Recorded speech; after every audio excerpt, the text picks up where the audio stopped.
Morning, everyone. I'd like to call to order the Portsmouth Port and Industrial Commission for Tuesday, March 25th, 2025. Present. Mr. Foster. Present. Mr. Hanson.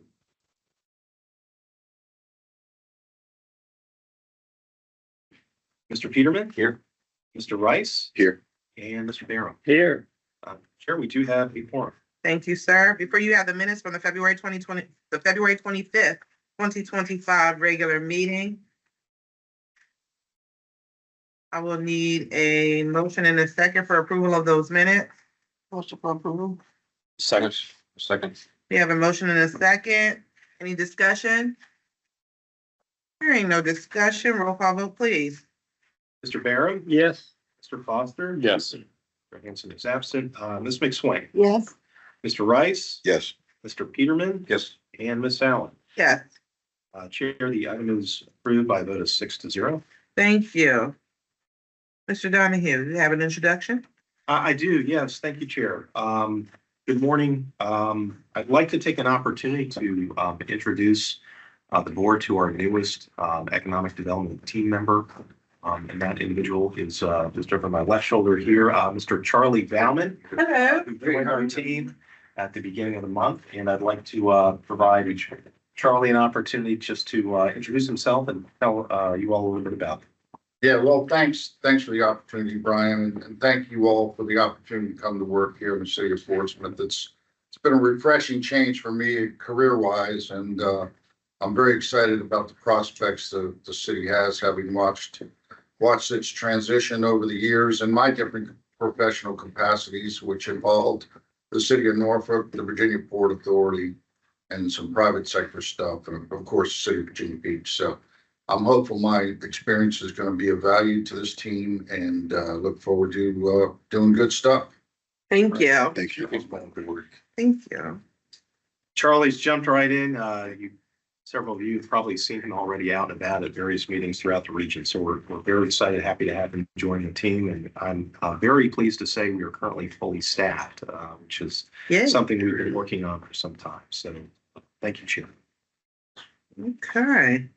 On to old business, the Port of Virginia update. Good morning, Chris. How are you? Doing well. Good morning, and welcome, Charlie. Congrats to the team here.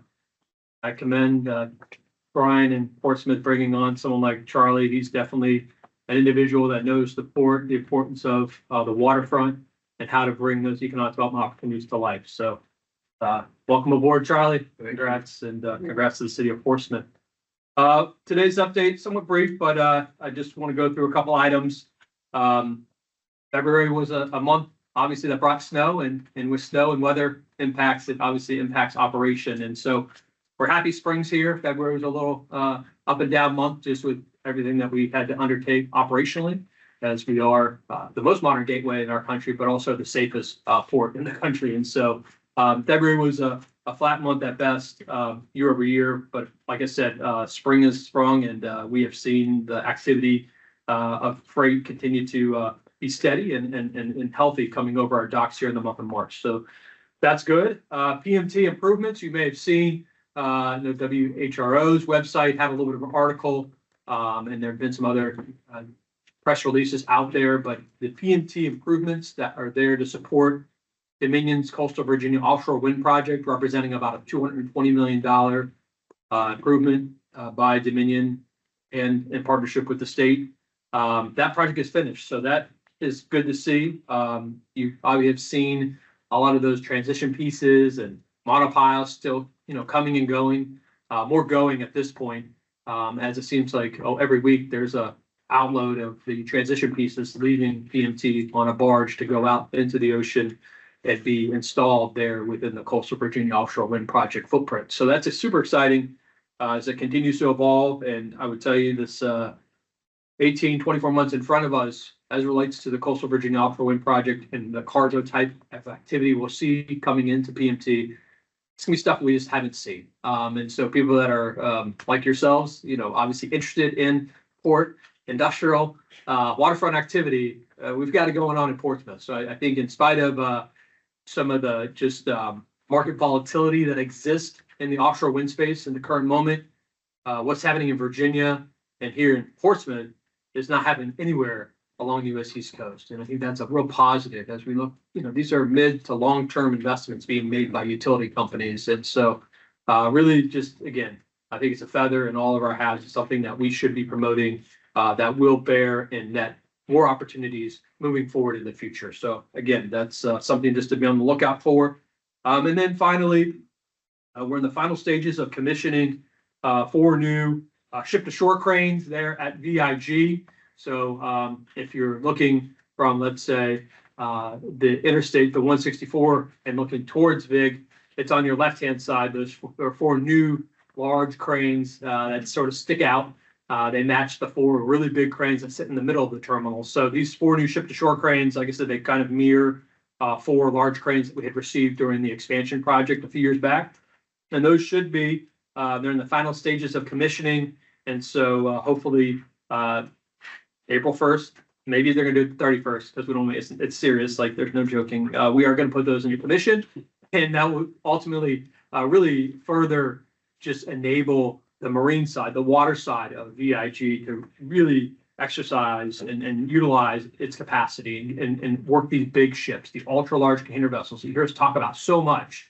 VIG is really equipped to be that strong, facility, a workhorse facility to bring in big amounts of volume and also subsequently load out big amounts of volume by leveraging these huge ship-to-shore cranes. So really that project and see those come into production here in a few days. So with that, that's my update at this time. Thank you. Thank you. Any questions?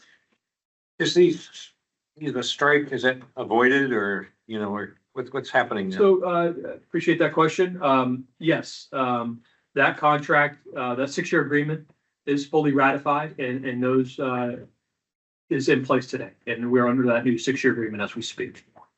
And that limits automation. What did you limit? Well, I would say there are just further define or definitions around certain roles within terminal operations. And remember, this is sort of that overarching agreement that goes from Maine down into the Texas Gulf. And so there are just, I would say, further definitions or further work requirements associated with aspects of the terminal that maybe weren't as fully solidified under the past agreement, because as technology evolves, there's continued to sort of working in conjunction with our labor partners. Really excited that we have the agreement in place and are excited to see the continued strengthening of those jobs and opportunities for our waterfront workforce. Thank you. Any other questions? Thank you so much. Thank you. On to 6006th Street and 1603 7th Street, correct? I am happy to report that working with our city attorney's office, we have moved forward with closing on the acquisition of this property in Port Center Commerce Park.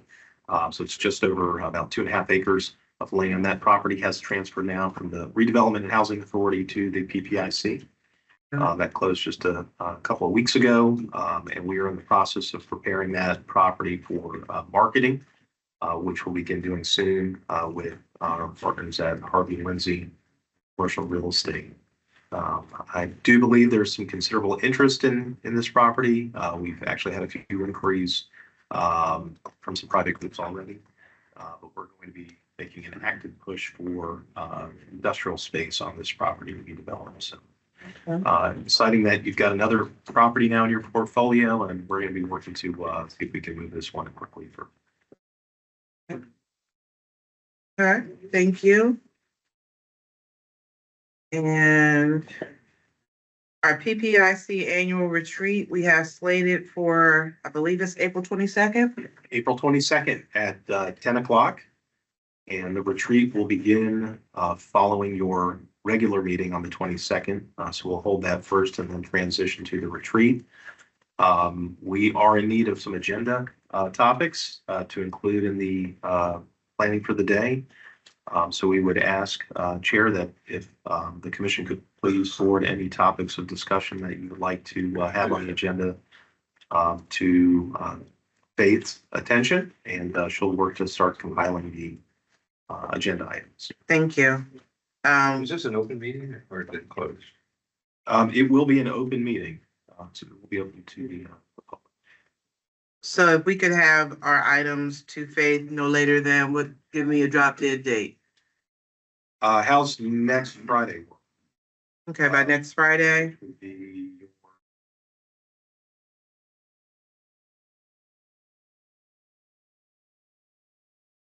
That'll be April 4th. Okay, please have your agenda items to Faith by April 4th, and I'll send out a subsequent email to the absent members. Thank you. Mhm. City Council PPIC joint meeting, July 7th, 2025. Brian? Yes, this is just a reminder that the city council and city manager have requested a joint meeting with all boards and commissions, including the PPIC, which has been scheduled for July 7th at 5:30 p.m. And that will occur at City Hall in the 6th floor conference room.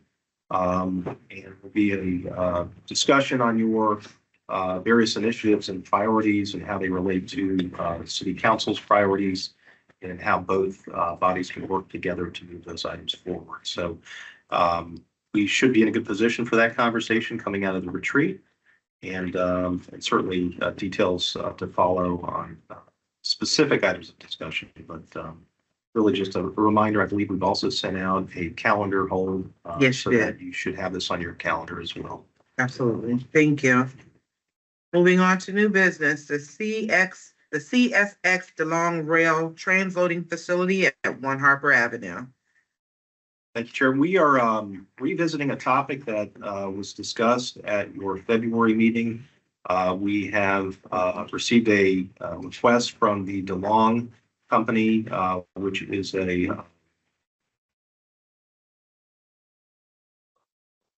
just in Wisconsin. They are looking to establish a rail-served agricultural transloading facility on Harper Avenue, just south of the Portsmouth Marine Terminal.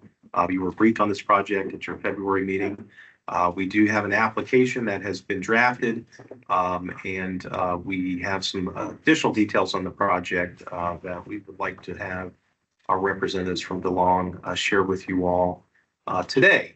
In addition to that, there is a resolution to follow for the board's approval to move forward with the submittal of the application. So with that, I'm going to ask our representatives from the DeLong Company. I believe Mike DeLong is on as well. And Mike, if I could turn it over to you and allow you to introduce your team and provide your presentation. We do have your slideshow here available that we can run through, I believe, as you get started. Absolutely. Thanks, Brian. Good morning, everybody. Just as a quick introduction, my name is Mike DeLong. I apologize. Our president's on a plane right now.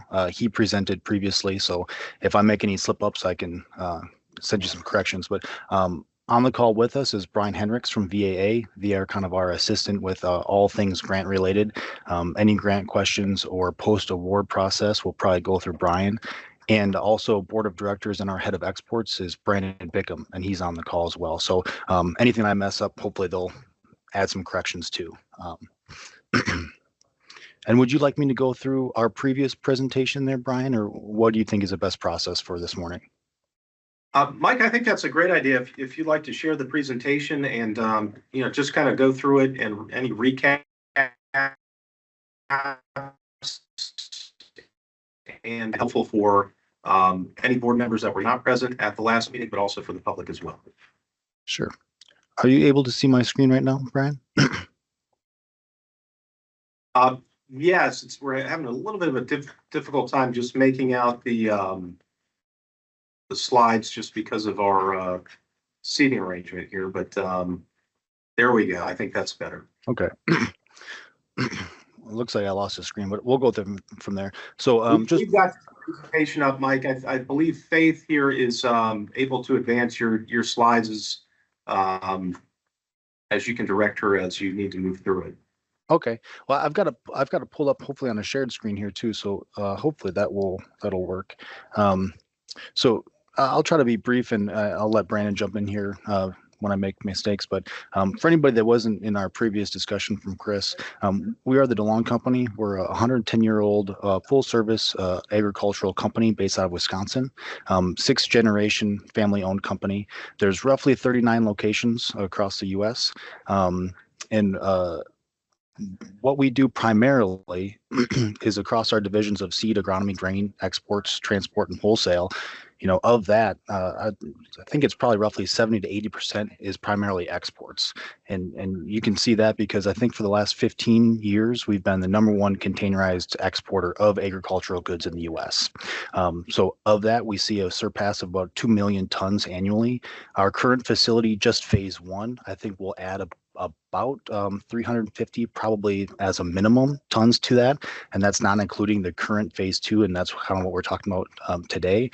That's 51 million bushels of storage capacity across the country there. So what we primarily do is in those divisions. Our current project at 1 Harper Road there in Portsmouth is our newest intermodal export facility, and the real I guess nuts and bolts of that is taking empty containers, and we're going to ship them across full with agricultural goods, primarily grains, oil seeds, and feedstuffs. Most of the containers that you see are sent back empty, and so our match bag program uses those empty containers at the port there, and we send those back full. Phase one is really kind of underway. We took that on. It's about a $20 to $26 million project. It's 7,000 feet of new rail. It's about a unit train. So I think it's between 90 to 102 cars that will have access there. And we're going to do probably a minimum of 3,000 carloads will come through there, and that's just phase one. And that's, like I said, going to be soybeans, corn, wheat, some feedstuffs. Phase two, what we're discussing today with this portion and this grant is really for DDGs and soybean meals.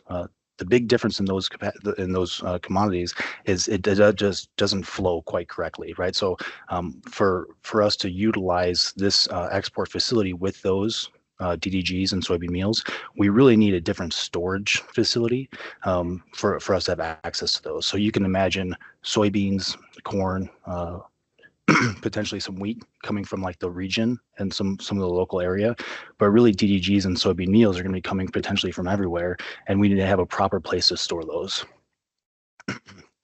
So this is our current facility, and we're leased with the CSX for, I believe, 20-25 years.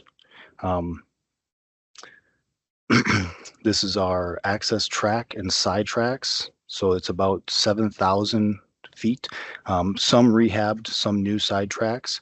And like all things, these things are, constantly being tweaked, whether it's an 8 turnout, 10 turnout, how we can get the proper number of cars and maximize that facility. The things to the left of this drawing are primarily phase one. And then really these orange 70-foot diameters is the majority of phase two. And that's really what's required in order to store these DDGs and soybean meals. I know as soon as permits, as soon as these things are underway, we'd like to break ground. Everyone here is ready to get started on phase one, and phase two will follow just behind that. So I know if all things were perfect, we'd be early 26, maybe taking in grains, and the end of 26 would be the phase two completion. So what we're requesting from our current grant, the PIDP grant, is an 80%. Of our required budget of about 17 million. DeLong's taking on a 20% match to make us as competitive as possible. And the majority of these funds you can kind of see is the construction of the silos, and that conveyance system is really what's most important.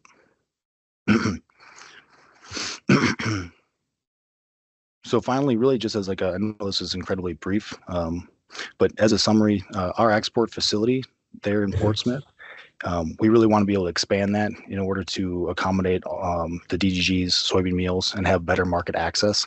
I think it's important because it's just going to be more efficient for the entire supply chain. It is going to create jobs. Last numbers we had was about 12 to 15, I think, with phase one. It's going to expand market access for even just the region. And as a partner for the grant, obviously DeLong has the experience. Number one is containerized exports and just the logistical background in order to complete that project. And like Brian said, our goal is to gain a formal sponsor for the project. For the PIDP grant as a private company, we're unable to do that. But as a formal sponsor, we think that we'd have a really good, really good possibility at this program.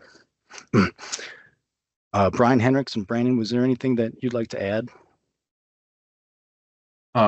Just what we're really looking for from you folks is just to sponsor the application. The DeLong company will make you whole on any costs that you are incurred in the application process. We at VAA will be at your side during the submission process, so that we obviously don't wait till the 11th hour. We want to get these submitted a day or two ahead of time, so that if there are any hiccups, but we'll be there on a Teams call with your folks, making sure that the submission goes flawlessly. There really is no obligation to the public sponsor at this point, except to commit to submit the application. Once the application is submitted, the DeLong company, along with VAA, will work with you to start sketching out an agreement for post-award. You may want to wait until the award happens. That's up to you and the DeLong company. We like to try to stay ahead of it a little bit, but that would lay out roles and responsibilities at that time. So right now, what we're really looking for is just your commitment to be the public sponsor, to submit the grant application on behalf of or in partnership with the DeLong company. I'm sure Brandon's going to have some of these similar comments, but I personally have been working with the DeLong company for over 10 years on public-private partnerships for funding. We've secured tens of millions of dollars of federal money over those years.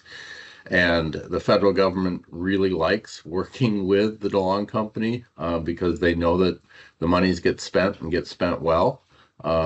So with that, Brandon. Yeah, I'll just make a few brief comments. Just a little more detail to what Mike had presented. We see this facility as our flagship East Coast facility.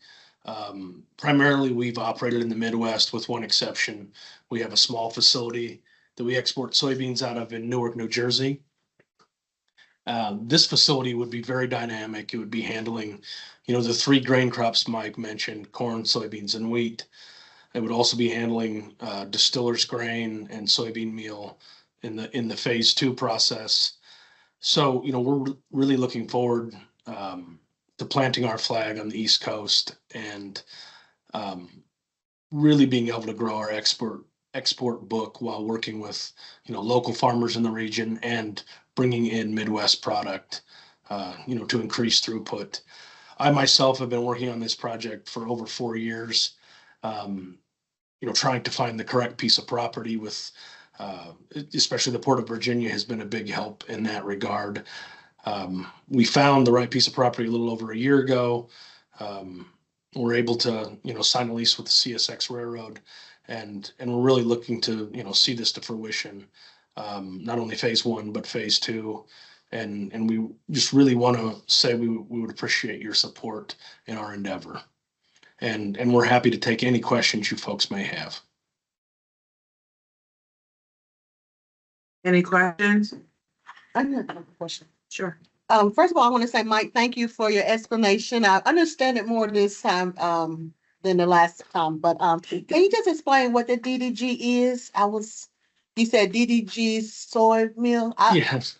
So sorry for the acronyms. You know how that goes. DDGS is dry distillers grain. It's a byproduct of the ethanol production process. So basically, when you make ethanol out of corn, you get a third ethanol, 1/3 CO2, and 1/3 distillers grain. So it's high value feed. Basically, it goes into poultry and hog diets in Asia mostly. Okay, thank you. Can I just ask a question of how firm are your numbers? You know, since I guess we're a percentage, a share of these numbers, are these gonna go up or down, or are they pretty solid? I mean, they're fairly firm. We are working on firming everything up.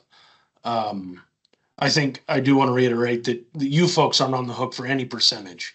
We're the 20%. So if they go up, our share goes up. If they go down, our share goes down. But you folks we're not asking you for any out of pocket funding.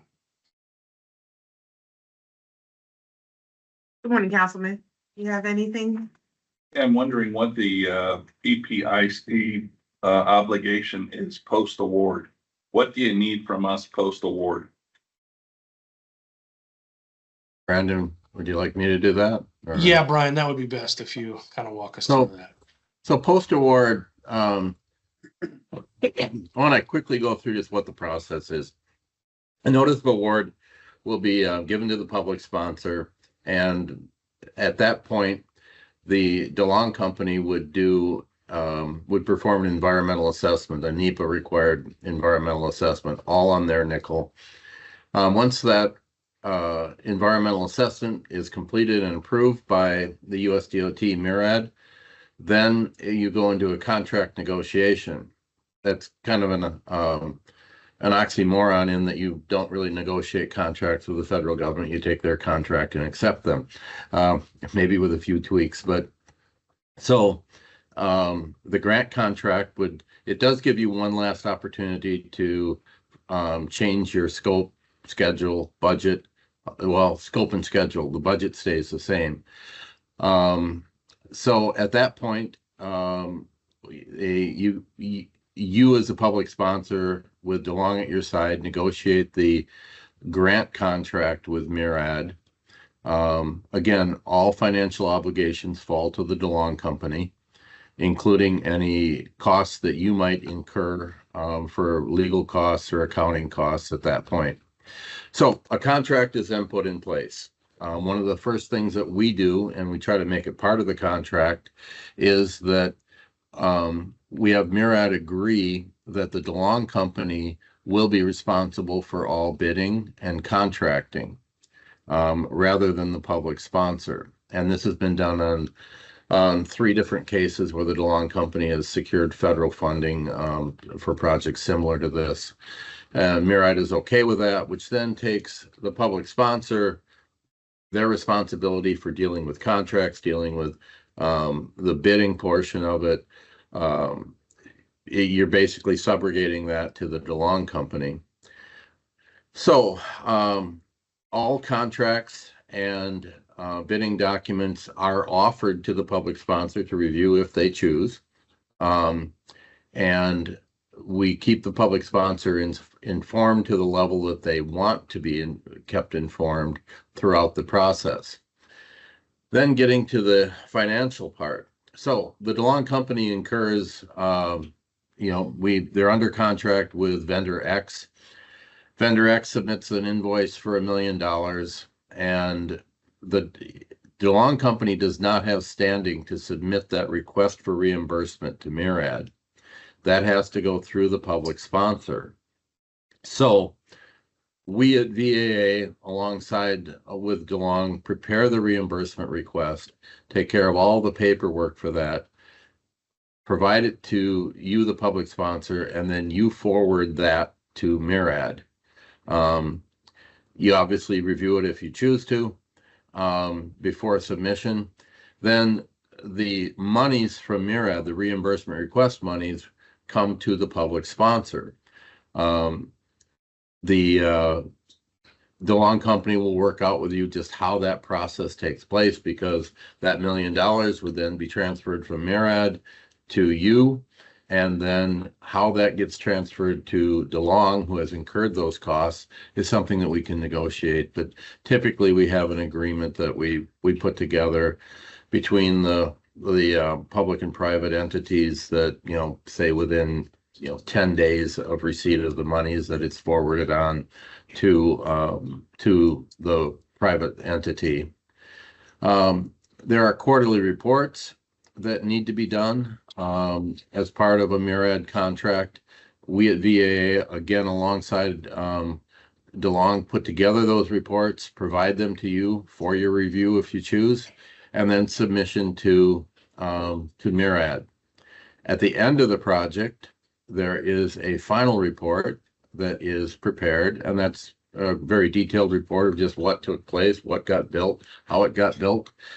And again, we at VAA prepare that final report and provide it to you for submission to MIRAD. After the final report is submitted, in almost all cases, MIRAD will do an on-site visit. They call it an audit. You know, that is the very last element of the grant project, and the DeLong Company, along with typically the VAA, would be there for that audit.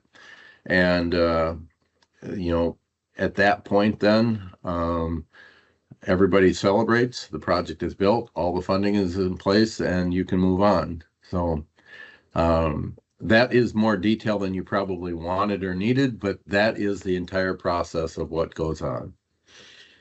Thank you. Any other questions? Hearing none, thank you so much for the presentation. Any other questions of the board as it relates to the agenda item or the matter at hand? I will just, So can I just ask, so our role is just to submit the application and there's no, you're gonna get reimbursed for every action that you or the city takes to execute this whole plan of action, correct?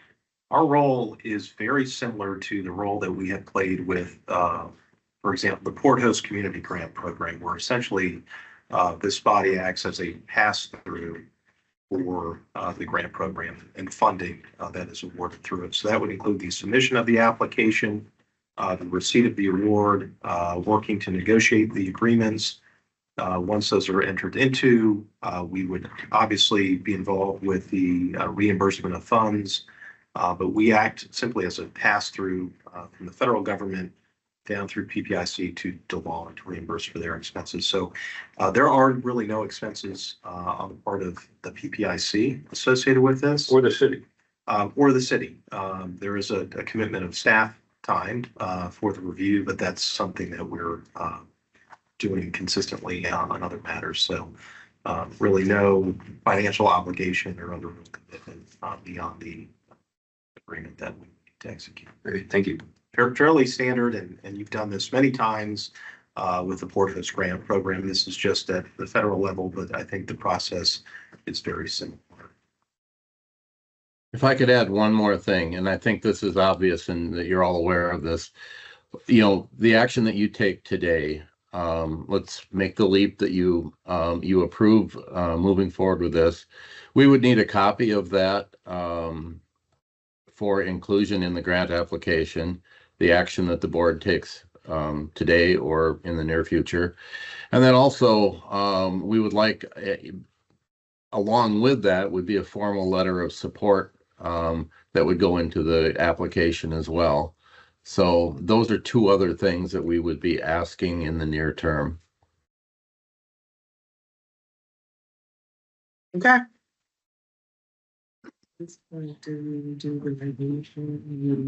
Yes, so I do believe a resolution has been drafted. It has been presented. I do believe Vice Chairman, if you have a copy, I believe it's also been distributed to the entire board. Does everyone have a copy of the resolution? Do I need to read this? No, I don't think so. It's been distributed to the board, so I think a motion can be made. Okay. We will need a motion and a second on the resolution. Yes, so moved. So we have a motion and a second. Any discussion? Hearing no discussion, roll call vote, please. Mr. Barron, Yes. Mr. Foster, Yes. Mr. Hanson is absent. Ms. McSwain, Yes. Mr. Rice, Yes. Peterman, Yes. and Miss Allen. Yes, Chair, the item is approved by a vote of 6-0. thank you. Thank you, gentlemen. Thank you. Thank you. Thank you very much. We will be in touch. Follow up with you later this afternoon, Mike and the rest of the DeLong team. Thank you. Okay, we have a need to go into a closed meeting. Vice Chair, would you read the motion? Yes.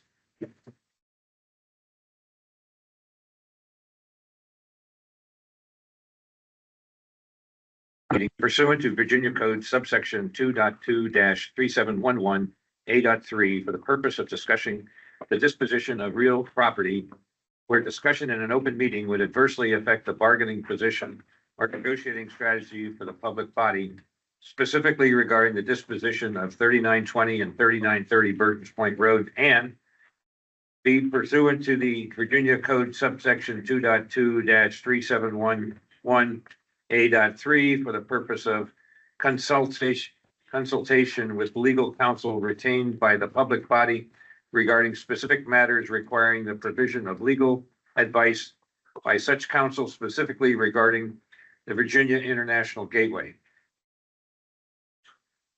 I hereby move that each commissioner certify, oh, no, that's it after that. Okay, done there. So we have a motion. Do we have a second? Second. Okay, we have a motion and a second. Any discussion? Hearing none, roll call vote, please. Mr. Barron, Yes. Mr. Foster. Yes. Ms. McSwain. Yes. Mr. Rice, Yes. Mr. Peterman. Yes. And Miss Allen. Yes, Chair, the item is approved by a vote of 6-0. We are now in a closed meeting. I hereby move that each commissioner certify that to the best of his or her knowledge. One, only public business matters lawfully requirements under the Virginia Freedom of Information Act. And two, only such public business matters as were identified in the motion by which the closed meeting discussed or considered is concluded. we have a motion and a second. Second. Any discussion? Roll call, please. Mr. Barron, Yes. Mr. Foster. Yes. Ms. McSwain, Yes. Mr. Rice, Yes. Mr. Peterman, Yes. and Miss Allen. Yes, Chair, the item is approved by a vote of 6-0. We are now back in an open meeting. thank you. Any items submitted by commissioners? I have none. Just a reminder that, agenda items for the retreat are gonna be due by Friday, April 4th. Please make sure you email those to Faith. Do we have any report backs? No report backs. I believe we covered everything on your agenda. Okay. And if there is no further business, meeting is adjourned.